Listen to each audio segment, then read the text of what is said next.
We got to start over. We got to start over. That's what happened the day that you weren't there, Seltzer.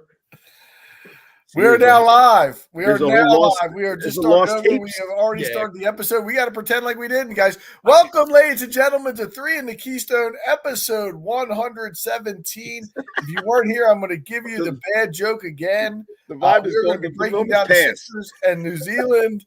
If you didn't watch any of that, but no, there was a little bit of an error here. We thought we were live for the last 10 minutes or so, 7 minutes. We're going to be talking Phillies baseball. I mentioned earlier that we've gone through a lot of negative stuff, especially with the Eagles, the second half of the Phillies season. We were going to start with the positive tonight, but Al, do you want to do that rant again?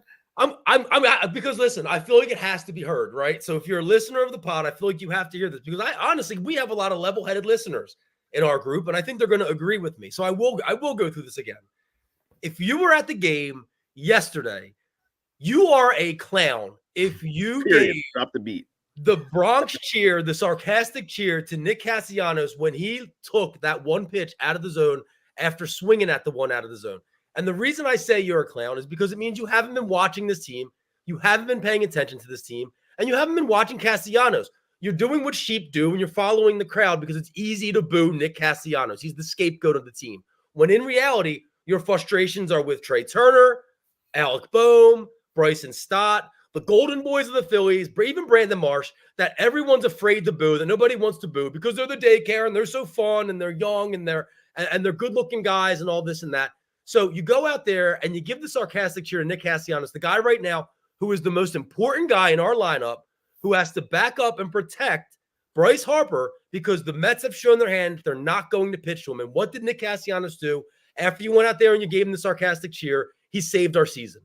So if you were there yesterday and you did that, you're a straight up clown. And I hope if they come back to the bank for Game 5, which I don't hope happens, but if they do, I hope you sell your tickets, and I hope somebody that actually understands and watches the game gets those tickets.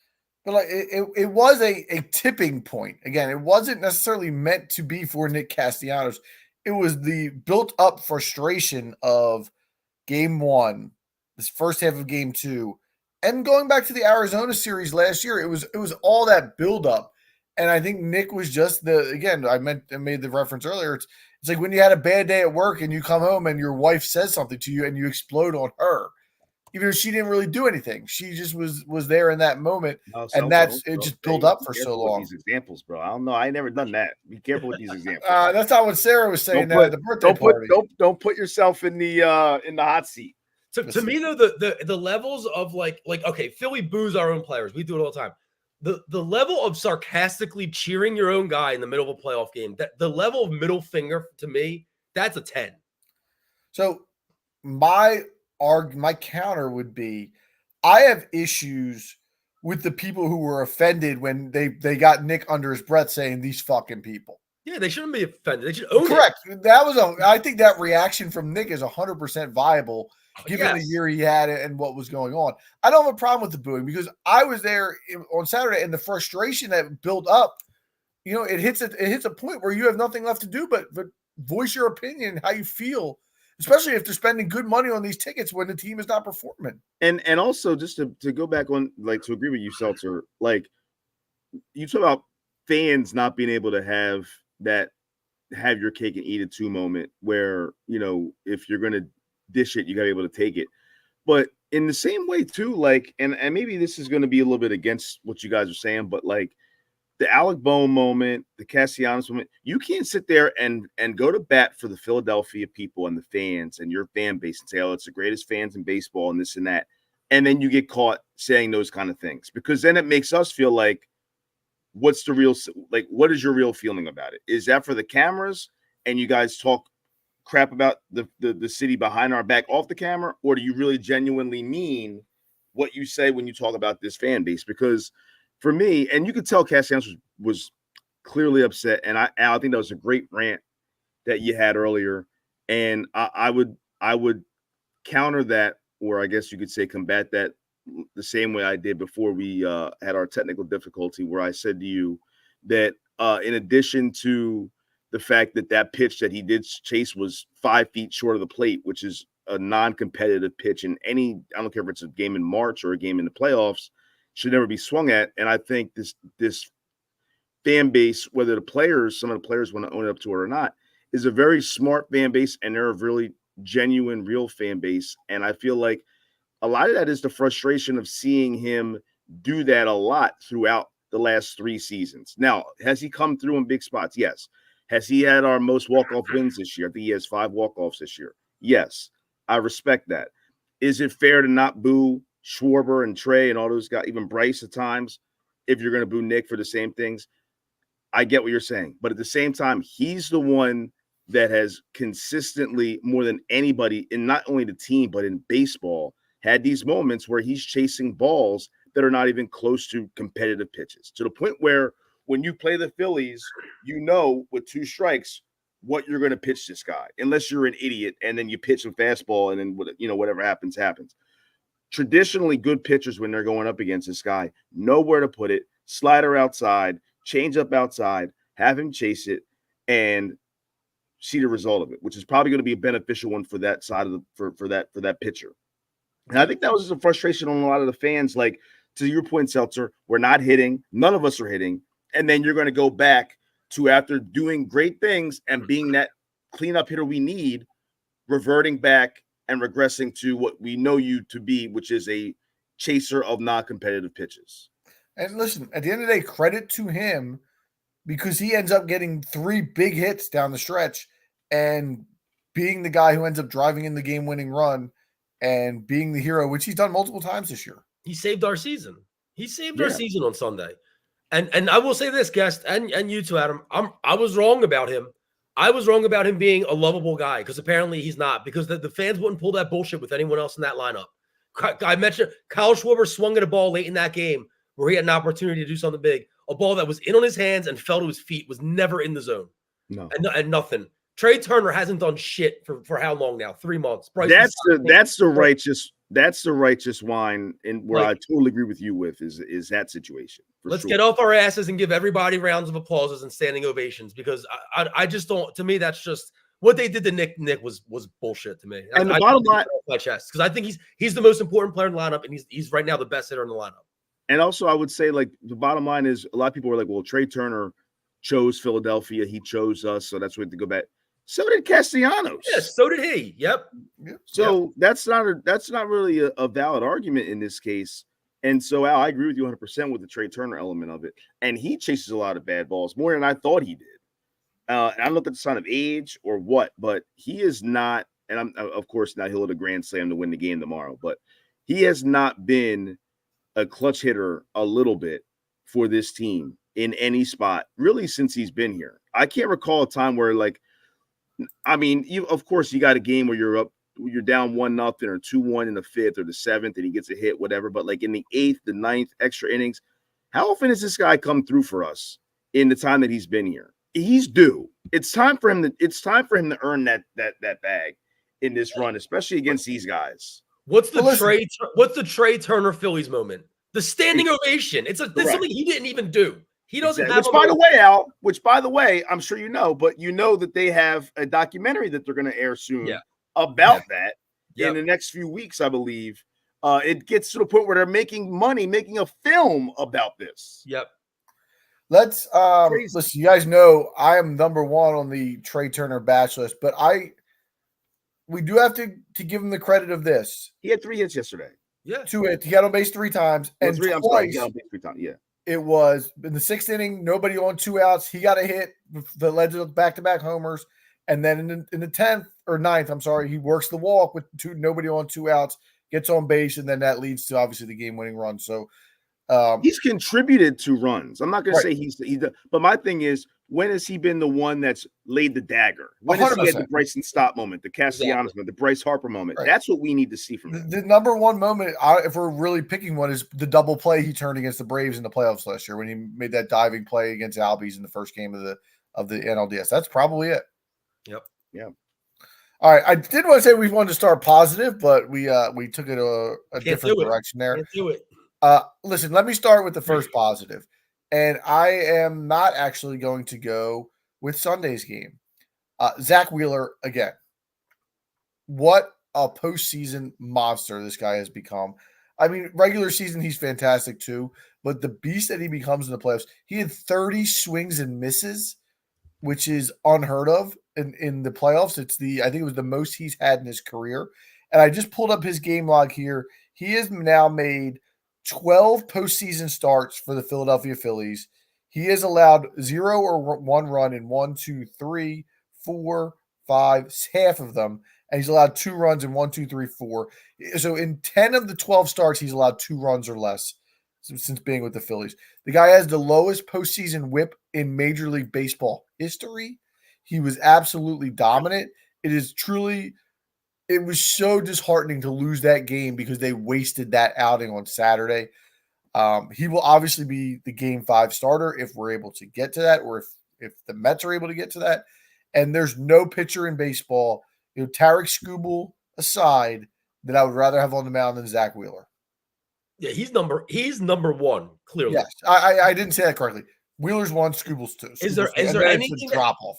Is there anything as a Phillies fan that gets your juices flowing now in the postseason more than when Wheeler takes the mound and that first pitch 4-seamer comes in and he dials it up to 99, and you just know he's giving you that extra stuff? And I'm not going to make this negative, I swear to you, but I actually wonder if it inhibits the lineup a little bit because they rely on him. Like they know what he's going to do, so that like they get tight. Like Schwarber leads off the game with the home run, 1-0 lead. Is there anything maybe in the back of those guys' minds, subconsciously, unconsciously, that says, "Hey, Zach's locked in. We got this"? I don't know. I can't imagine that. Like that, you should feel loose because you shouldn't feel tight in that situation. You feel tight when you need to get runs. Well, something made them tight. I think there's something to that. I get it, but something. It shouldn't be in game 1 of the playoffs. It shouldn't be like that. I agree, though. I think there's something to that. I mean, if you remember years ago, Cole Hamels had a very similar situation where the guys would just not score runs for him. I think it was, oh man, I want to say Greg Maddux, one of those Braves aces. Like they were notorious for not getting run support. So I think there is something to guys just being like, you know what, we got so and so on the mound. Maybe they're too relaxed. Maybe they're in that situation where it's like, all right, even if I swing and miss at this, or if we get out of this inning, don't score any runs, like, we know Zach's going to keep these guys off, so we'll figure it out. And then it's the 4th inning, and then the 5th inning, and then the 6th inning, and the game gets late real fast. Next thing you know, you're in that situation that you were in on Saturday where you got 1 run, and you're in the 8th inning. And I knew from the get-go, 1 run wasn't going to be enough. And I'm not trying to say that by any means of the imagination am I Nostradamus. I mean, I'm sure there was a lot of people out there that thought the same thing. In that game, you just felt it. And knowing the Mets, you just felt it that they had to have gotten more runs into that one. And unfortunately, Zach's historic performance got wasted because of that. Yep. But I just don't think that run support and the pitcher on the mound are correlated. I think it's a lot of luck and coincidence.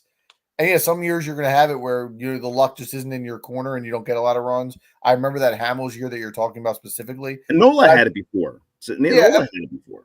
And I just think maybe it's A, you have a bad offense that year, or B, it's just – I don't think for a career like that works. I think it's more just of a coincidence than it's a trend, in my opinion. I think the great thing, too, about Wheeler also is, like, he's dominant with basically a fastball. Like, we talk about an era of baseball pitching where everybody – like, we had Senga out there throwing the ghost forkball. And – Darvish being a wizard with the ball and all these guys that can do so many different things. And he's out there just throwing gas. And he's going to throw gas and you still can't hit it. His 2-seamer is absolutely electric. It's electric. And then he throws that sweeper at you every once in a while. Like, good luck with that. Like, you got 98 on your wrist and then he comes at you in the same slot with a sweeper away to right-handed batters. Like, dude, that's – And not only is he throwing 97, 98, he's dotting corners. His location, oh my God, when he's on, he's just dotting the inside, outside. He's moving it around. I mean, true ace, probably one of the best contracts in Phillies history, if not the number 1 contract in Phillies history. Hey, yes. And how about us being right about Christopher Sanchez? Because he takes the mound on Sunday and does exactly what we said he was going to do. Made one mistake. 2-run ball. I mean, what more can you ask from the kid? And then obviously we end up with the right result, but at the time it looked like, man, like we're wasting another quality start here. These guys, these starting pitchers, and hopefully it keeps up tomorrow. They have shown up big time so far. And if we get the bats going and we can ride this momentum ourselves. First of all, the Mets, we know the Mets aren't a better team than the Phillies are, bottom line.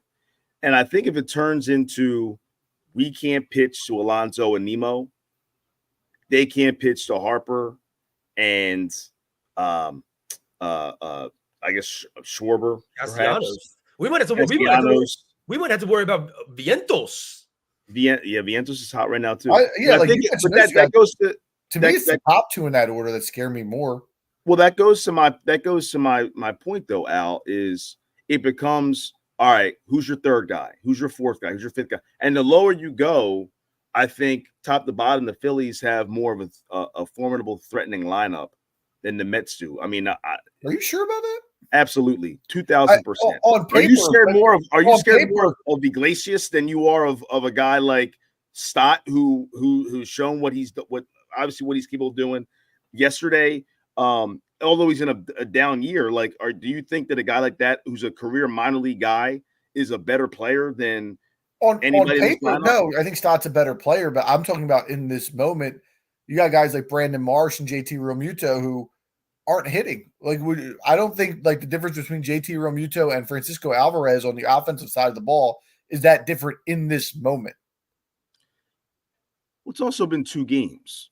So I know, but in the span of a whole series. It's been 4 weeks, 5 weeks. I mean, let's keep it 100 right here. Like, if you didn't know, if you weren't a Phillies or a Mets fan and you had both lineups on your piece of paper, what team are you picking? You're not picking that Mets lineup. Sure, there's no way.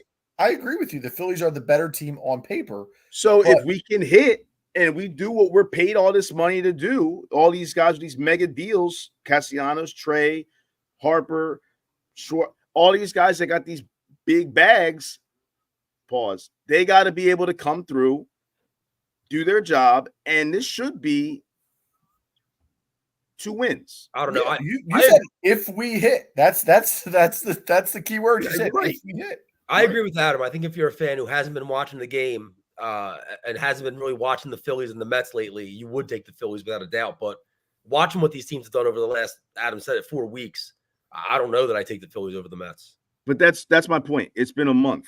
These guys have been emotionally and physically drained now in every game they've been playing for a month. And eventually that's going to run out. It's not sustainable. I hear you, but you're not going to be able to and God forbid they get through this series and they go to play in, the West Coast teams in NLCS.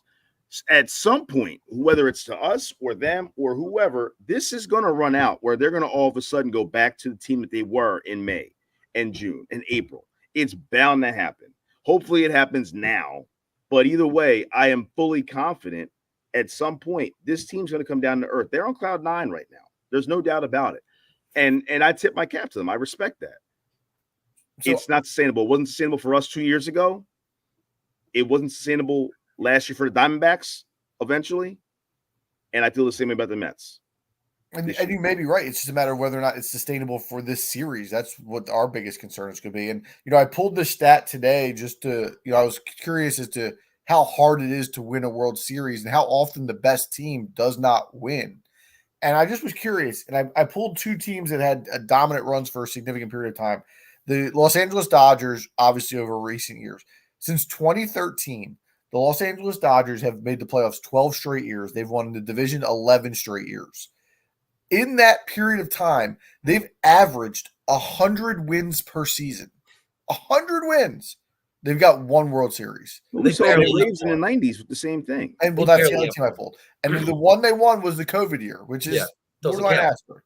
The Braves from 91 to 05, 14 straight division titles, averaged 97 wins per season for over 14 years, 1 World Series. The best team doesn't always win in baseball more than any other sport. That's what's scary. And that's why you could argue baseball is it's a mean unfair game in that regard. You also have a team like the Marlins who don't make the playoffs really ever, and when they do, it's like the Dos Equis guy. I don't make the playoffs, but when I do, I win a World Series. They just win a championship. They make it. They win the championship. They sell everybody. They go through 10 more years of dreck, come back, rinse and repeat. That's not fair. I'll tell you what else is not fair. We are 18 and a half minutes into this podcast, and we haven't mentioned the name Bryce Harper. Because him hitting that home run in the 6th inning and the amount of clutch homers he's hit in the postseason, he's right up there with Zach Wheeler in regards to just doing it in the postseason. And not only is he doing it on the offensive side, he's made 3 or 4 defensive plays in this series that have just been spectacular down at first base. I mean, he's just been awesome. He's, of all the people we talk about chase rate, taking the pitches that they're giving him, taking the walks when they come. And they made a mistake in the 6th inning, and he hits the home run.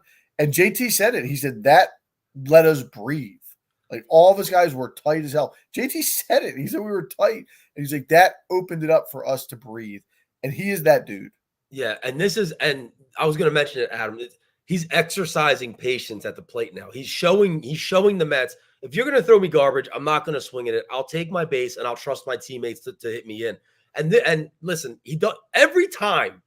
He's the only player I've ever watched in my lifetime in the playoffs that every time he steps up to bat, I think it can be a home run. I'm expecting a home run. Not I think it can be. I'm expecting, not even Ryan Howard, that I expect it every time. The one thing now with we have the protection behind Bryce, we need Schwarber and Turner to get on base. Because you really can't walk Harper if you already have Turner on first, or if you have Schwarber on first, or even second base. You got to get on base if you're these guys ahead of him now and protect him a little bit in that sense, so that the Mets have to pitch to him even more. You can't keep pitching around this guy, but they've shown they're going to do it. Yeah, he's just. Well, let me just tell you some names here. George Brett, Carlos Beltran, Albert Pujol, Nelson Cruz, Nomar Garcia Parra, Will Clark, David Ortiz, Lance Berkman, Duke Snyder, Manny Ramirez, Billy Martin. These are all legendary players that are in the top 25 in playoff OPS, making 100+ plate appearances.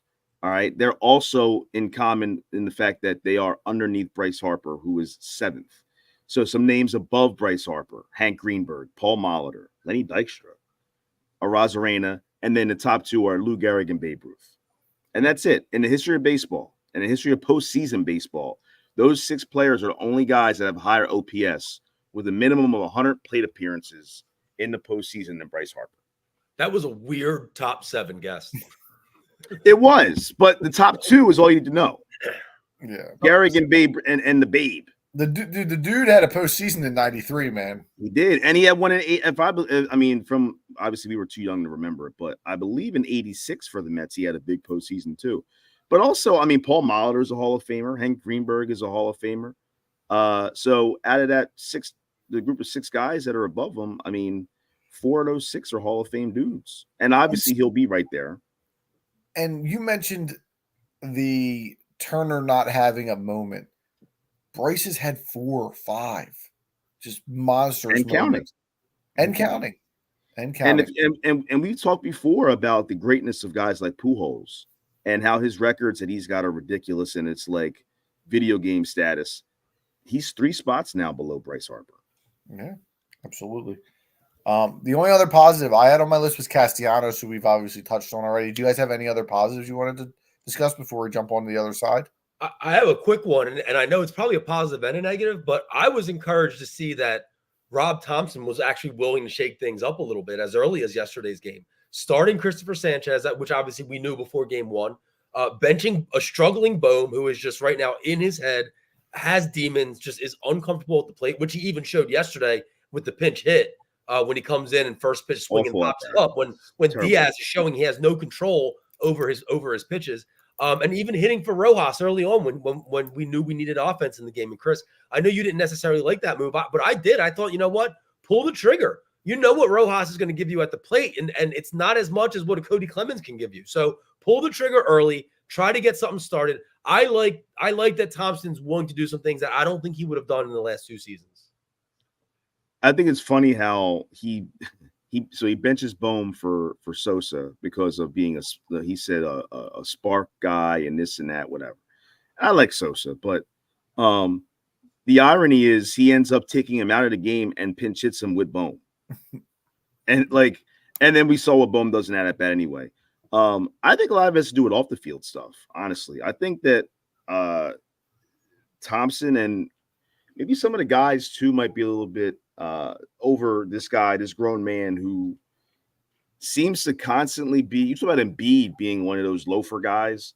Bohm's got it in him too. And every time he's making a mistake or has a bad at bat or has an error, and he's totally in his feelings, he's in his head. You can visibly see it, and throwing tantrums in the dugout. And I think some of these guys, including the manager, might be like, you know what? Let's give Mundo a shot, see what he can do, because I'm kind of tired of the act. If you're ice cold now, the other end of that could be, well, if he's ice cold, why are you sitting and making him colder?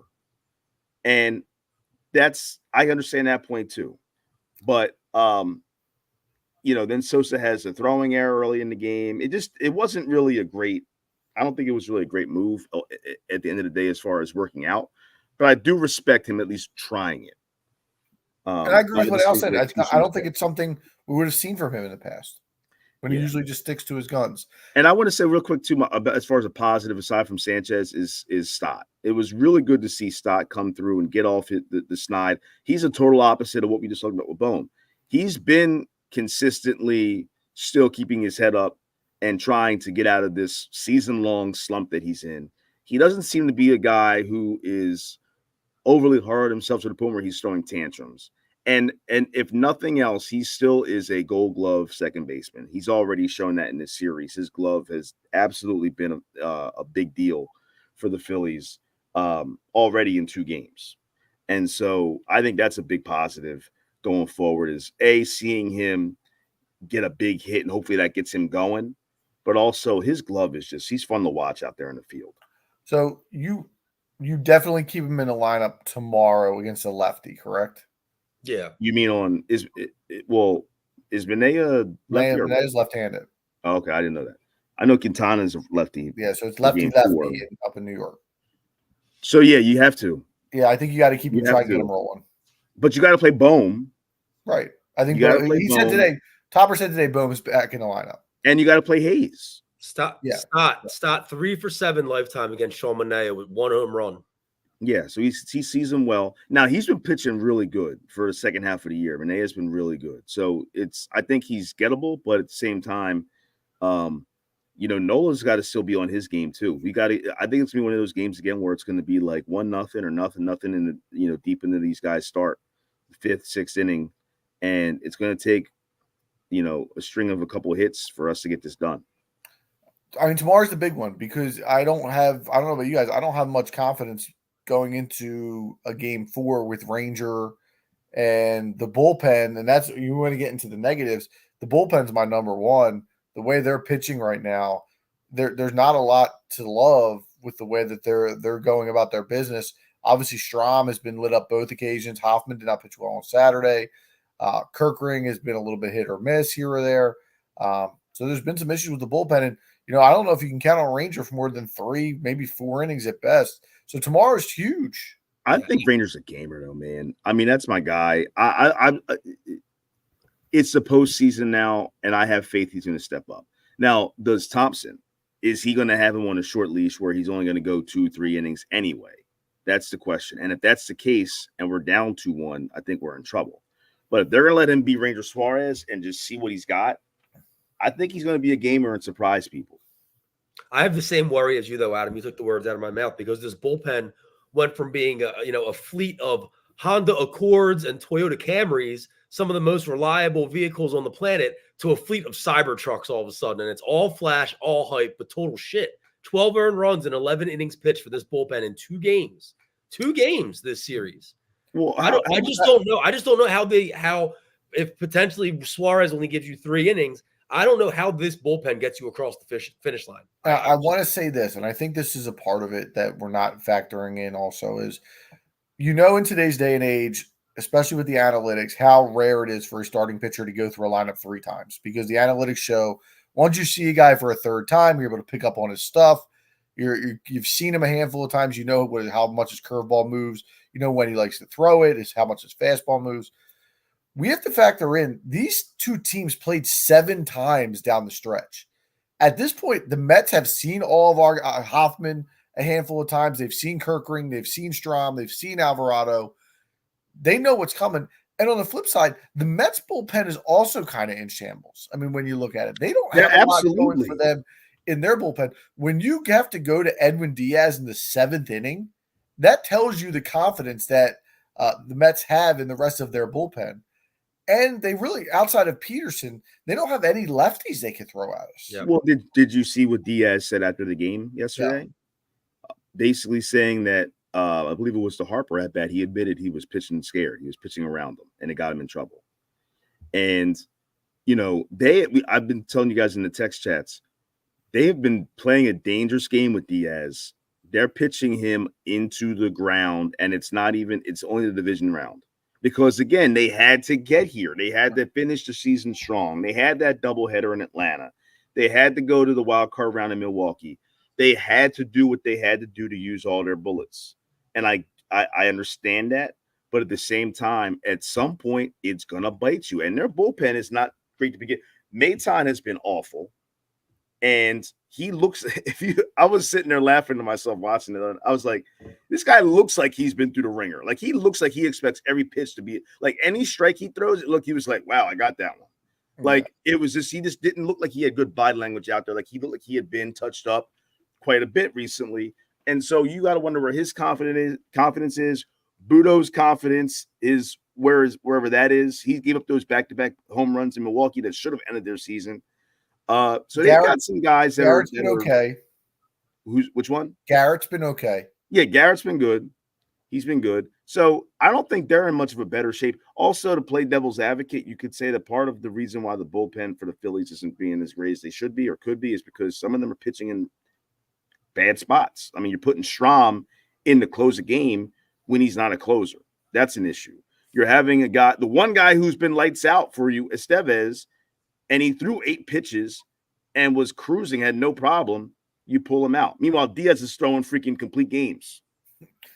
Well, you don't want to take guys out of their comfort zone, says some of the Philly sports media. Yeah, I agree, Chris. Estevez should have been the guy who threw the 9th inning, or the top of the 9th. He only threw 8 pitches. He hadn't pitched in a week. It's not like he was worn out. And Thompson's clearly afraid to put Alvarado in a game. 100%. And go to Jose Ruiz before Jose Alvarado tells you all you need to know. And I think that's a problem because he's got stuff. He's got gas. He is very electric. He's done it for you in the past. And when we talk about Thompson having his guys' backs and, you look back at 22 with the Zach Eflin thing when he had him at the end of the season to close the game and different things that he did with some of those guys. Strahm the other day, even like all these guys. And then Alvarado, he doesn't want to put him in the game. Get his back. Have his back. It's a high risk, but it's also an extremely high reward. And I would much rather have, if you're going to depend on 3 outs to get with a 2-run lead, throw the guy that's got gas out there and nasty stuff than I would with Matt Strahm. Because he's a great pitcher, Strahm, but he's also a middle reliever. He's not a guy that you want to trust. He's blown like 7 saves this year. And if you're going that route, I would have gone Hoffman over Strahm, especially with the righties they had coming up. And I still have all the faith in the world in Hoffman. I know Saturday what happened, but I have all the faith in the world to get right back on that horse and put him out there in the 8th or 9th inning. No concerns whatsoever with that. But they've got to be smarter with how to use some of these guys in the bullpen because I feel like some of them are getting used in poor spots, and it could be costing us. Frank Ivanone or Ern Ivanone in the chat wants to know, what about playing Weston Wilson in left field? I don't see that happening. Chris, you mentioned the other day, Dombrowski calling down to put Hayes in the game. Yeah. It'll be Hayes tomorrow.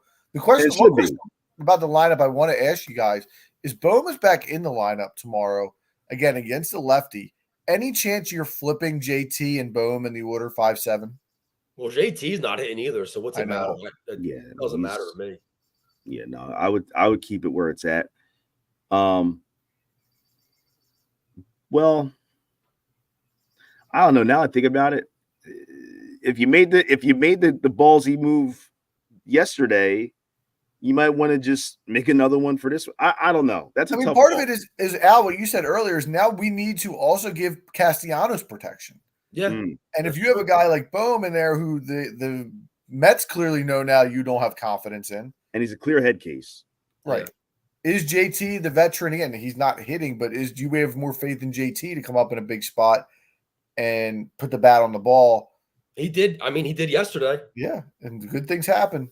Yeah, if you're asking me what I would do personally, I'd put Bowman the friggin' 8-hole.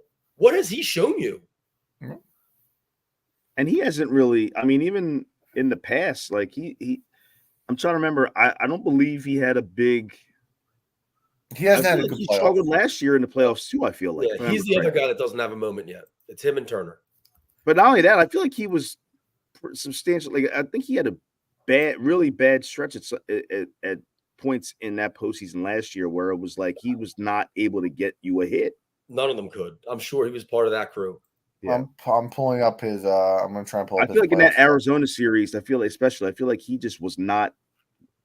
I could be wrong on that. I know I think he had a home run in there somewhere, but I asked you guys this in the text though. Do you think that the Mets come back to Queens thinking we did our job, we did what we were supposed to do, we stole one in Philly, now it's our series to lose? Or do you think, with a little bit of confidence and a chip on their shoulder, or do you think it's more of a damn man, we really let this get away, like we should be up 2-0?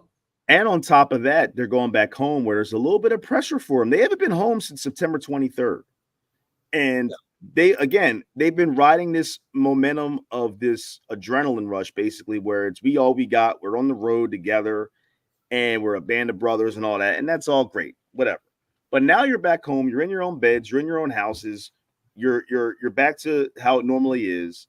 And I wonder how they're going to come out with that, because there's a part of me that feels like, Al, to your point, that element of it where they feel like they let one drop might also combine with, all right, now we have to back up the success that we've had so far in front of our folks, and it makes them a little tight. Yeah. So and you don't want to be tight against a guy like Aaron Nola. Yeah. So I guess we're getting to our predictions on how we see the rest of the series going. And just quickly, I'll throw Alec Boehm, career postseason 218 hitter. Does have 2 homers. He actually did hit a homer in Game 7 against Arizona last year. That's what I said. I remember he had a home run last year in that series, but I feel like the rest of it was just like a mess. Yeah, not great.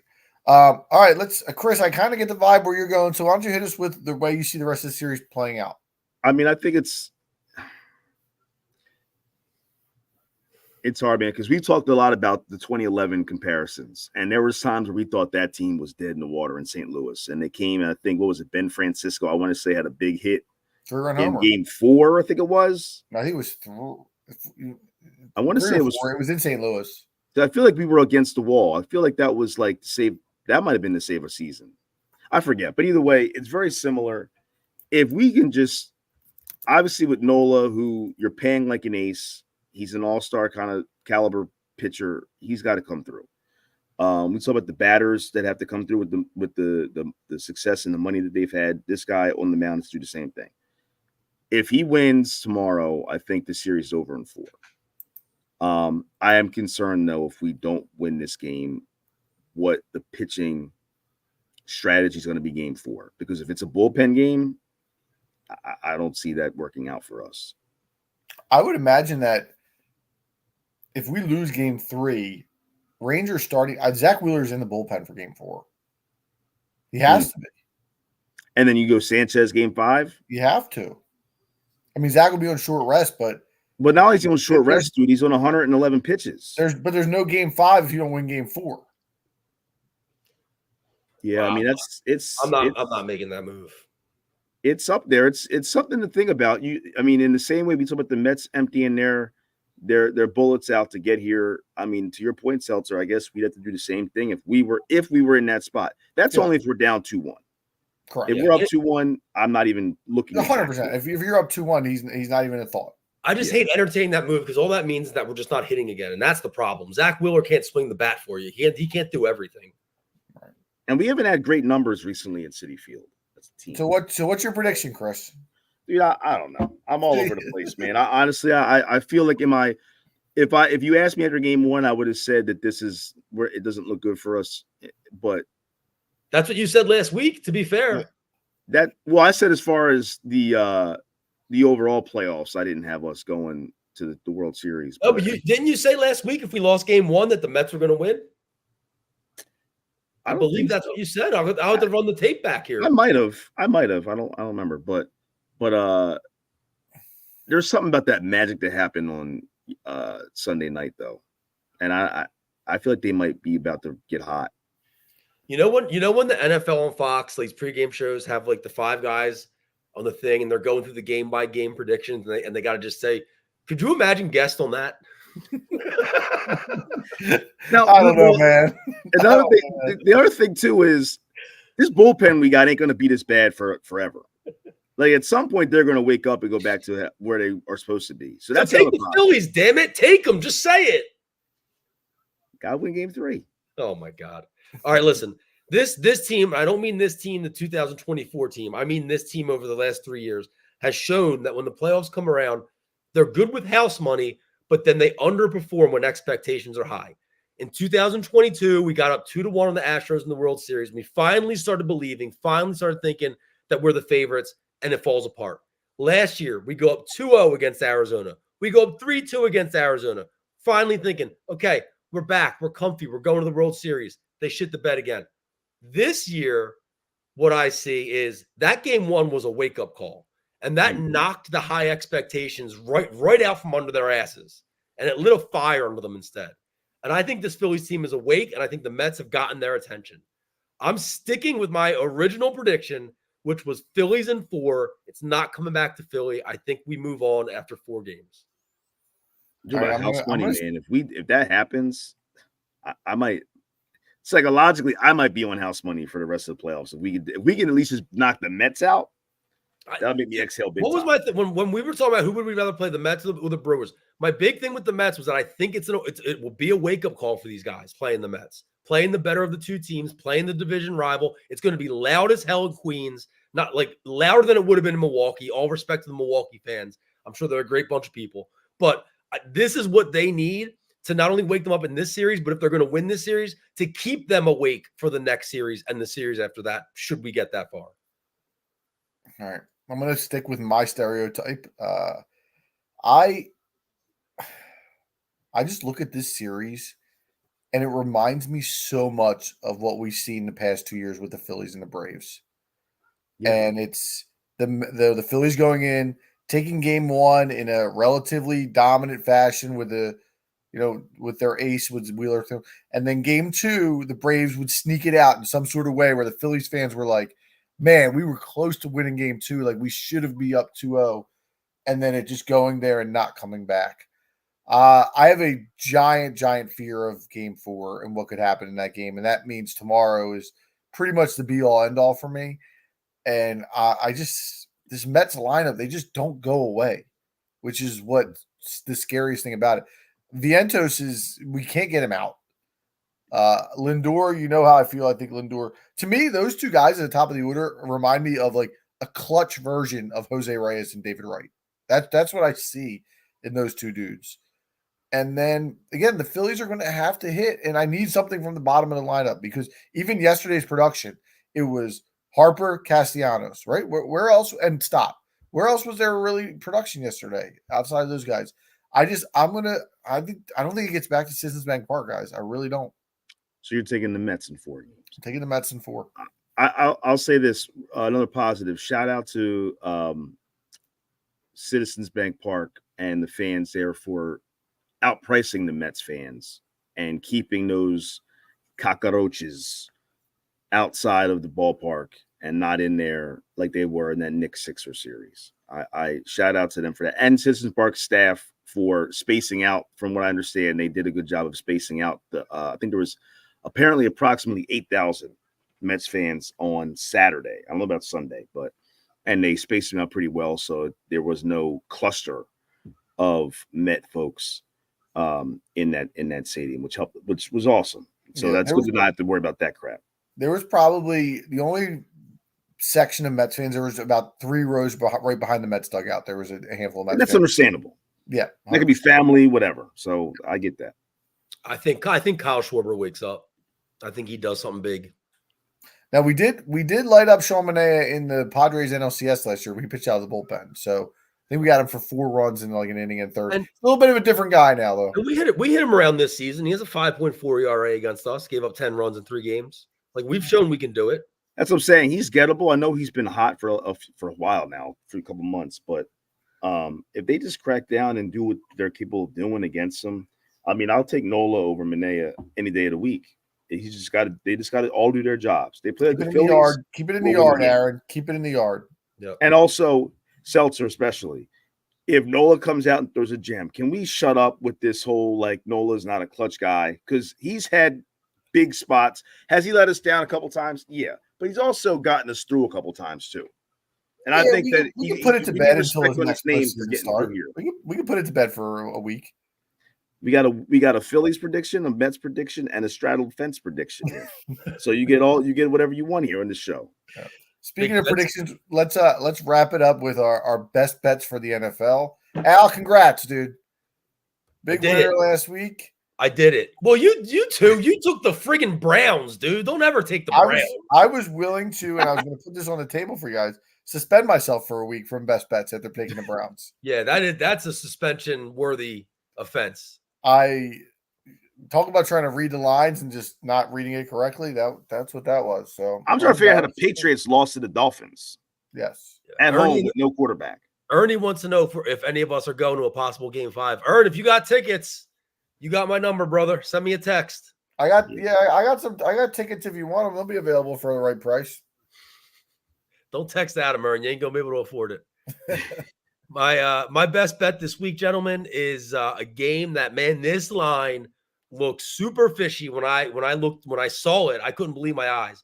So the Baltimore Ravens are coming off an OT win in Cincinnati.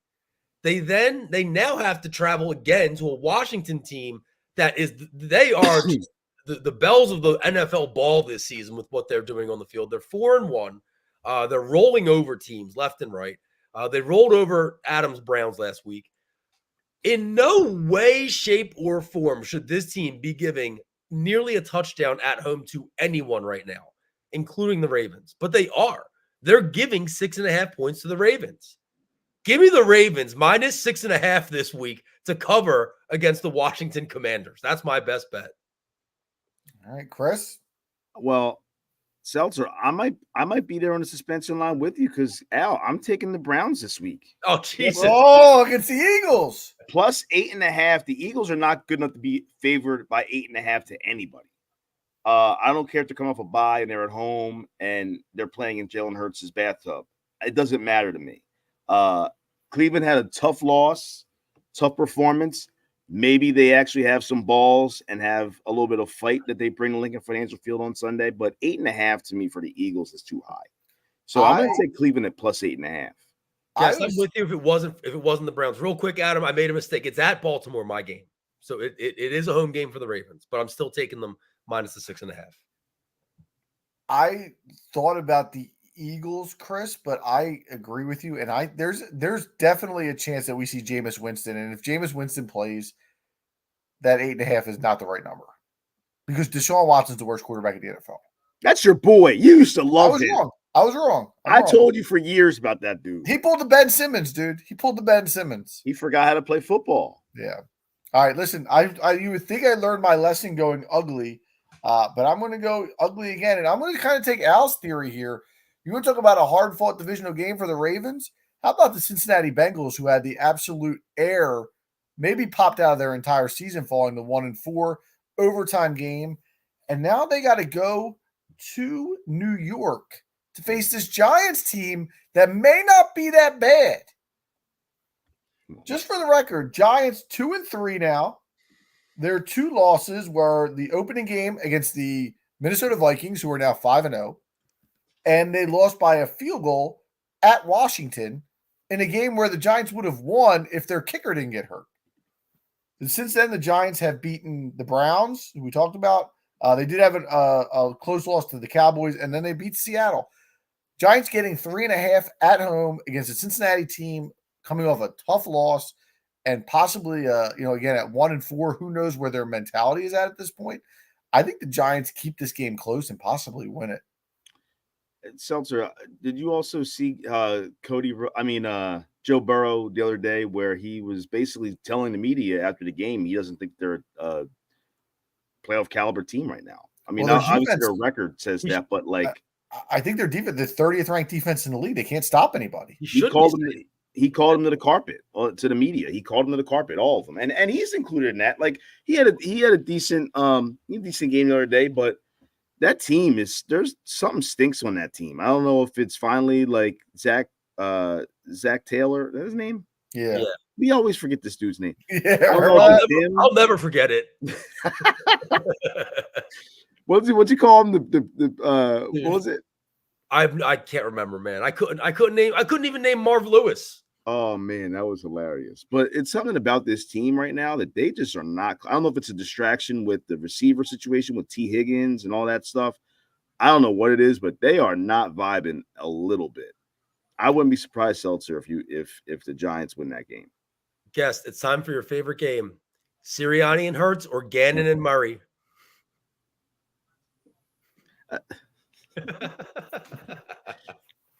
Find out next week, but now we'll drop that beat. I'll still go Hurts and Sirianni if we're playing for real. Yeah, man, come on. All right. I can't. Yeah, I got to go there. What about McVay or Stafford? McVay and Stafford. I'll take McVay and Stafford. Oh, yeah, McVay and Stafford. Yeah. All right. And we're going to close with this. Take a look at your screen, gentlemen. Here's your head-to-head stats. Oh, my God, please. Jalen Hurts and Daniel Jones. Here's your head-to-head stats. Daniel Jones has a higher QB rating as we speak right now than Jalen Hurts. He has 6 touchdowns to 3 picks versus Hurts is 4-4. And he's coming off an ACL injury. He's rusty. Just came off a huge win too at Seattle. I don't know. It's closer than you guys think. Listen, let's keep this up the whole season. We will.